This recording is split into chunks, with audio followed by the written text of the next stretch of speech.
یہ ہے حسینیت، جو نہیں دیکھتے کہ دور حاضر کے تقاضے کیا ہے، 72 کو لے کے نکل جاتے ہیں۔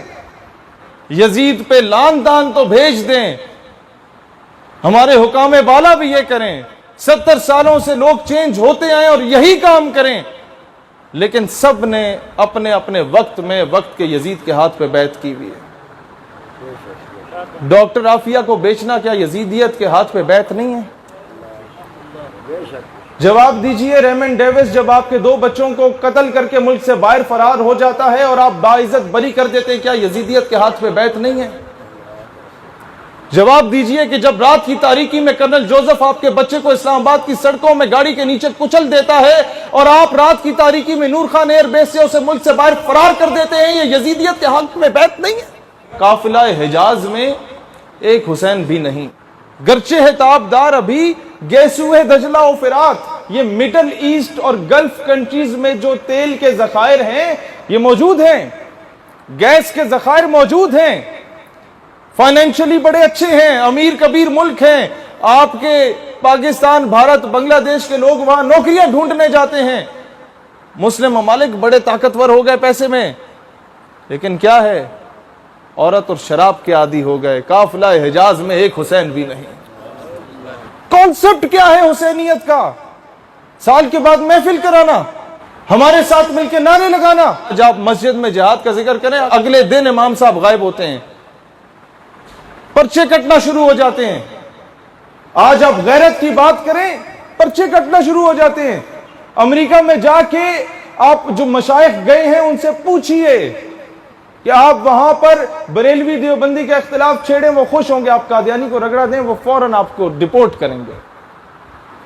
یہ تلخ حقائق ہیں، کیونکہ انہیں پتا ہے کہ ہمارا لے پالک بچہ کون ہے اور وہ کس طریقے سے ہم نے اسے پلانٹ کرنا ہے، سسٹم میں گھسانا ہے، اور کون کون سے بڑے بڑے محکموں میں بٹھا دینا ہے اور پورا سسٹم کو تبدیل کرنا ہے۔ یہ لوگ نعرے لگائیں۔ اور تیسرا، اغوانیوں کی غیرت دین کا ہے یہ علاج۔ میں کراچی میں گیا، میں ملا عبد الغنی کے علاقے میں جا کے دیکھا، میں نے وہاں کے علاقے کے پشتونوں سے خطاب کرتے ہوئے کہا، میں نے کہا اسی علاقے سے اسے اٹھا کے لے کے گئے تھے، داڑھی سے کھینچ کے گھسیٹ کے لے کے گئے تھے امریکہ میں۔ آج امریکہ اسی ملا عبد الغنی کے آگے ہاتھ جوڑ کے کھڑا ہوا ہے کہ یار امن مذاکرات کر لو ہمارے ساتھ۔ کیا ہے؟ اللہ کو پامرد ہے، مومن پہ بھروسہ، یہ حسینیت ہے۔ ابلیس کو یورپ کی مشینوں کا سہارا، کافر ہے تو شمشیر پہ کرتا ہے بھروسہ، مومن ہے تو بے تیغ بھی لڑتا ہے سپاہی۔ یہ ہے حسینیت کا کانسیپٹ۔ اور پھر اقبال بھی اسے کیا خوبصورت انداز میں بتاتا ہے کہ مرد درویش، مرد کلندر کی پہچان کیا ہے، کہ مرد حر محکم زبرد لا تخف۔ کیا ڈیفرنس ہے مجھ میں اور اس میں؟ بحیثیت امت ہمارا کیا حال ہے اور مرد درویش اس مرد مجاہد کا کیا؟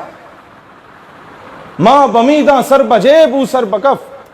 جب میں سر کو جیب میں لے کے پھر رہا ہوتا ہوں بچانے کے لیے کہ کوئی آگے گولی نہ مار دے، وہ سر بکف پھر رہا ہوتا ہے۔ کیا فرق ہے اس میں اور مجھ میں؟ عنایات کا کہ ماں کلیسا دوست، ماں مسجد فروش۔ میں سلیبیوں سے دوستی کر بیٹھا، میں نے مسجد اور ممبر کو بیچ دیا، میں نے محراب و ممبر کو بیچ دیا، میں نے اپنے ایمان کا سودا کر لیا۔ اور وہ مرد درویش اس کے ساتھ کیا ہو رہا ہے اس وقت جو میدان جہاد میں ہوتا ہے؟ ماں کلیسا دوست، ماں مسجد فروش، اوز دست مصطفیٰ پیمانہ نوش۔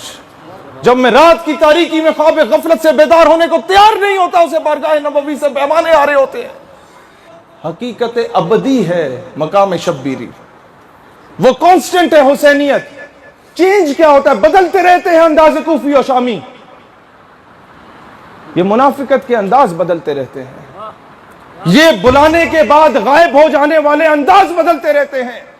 کہ بڑے بڑے لوگ بول رہے ہوتے ہیں کشمیر میں میدان کربلا برپا ہے، میں نے اس سے پوچھ لیا حکومتی نمائندے سے، میں نے کہا اچھا کشمیری حسینی ہے؟ کہتا ہے ہاں۔ میں نے کہا ہندوستانی فوج؟ کہتا یزیدی ہے۔ میں نے کہا بتاؤ پھر کوفے والا کون ہے؟ نہیں سمجھے آپ؟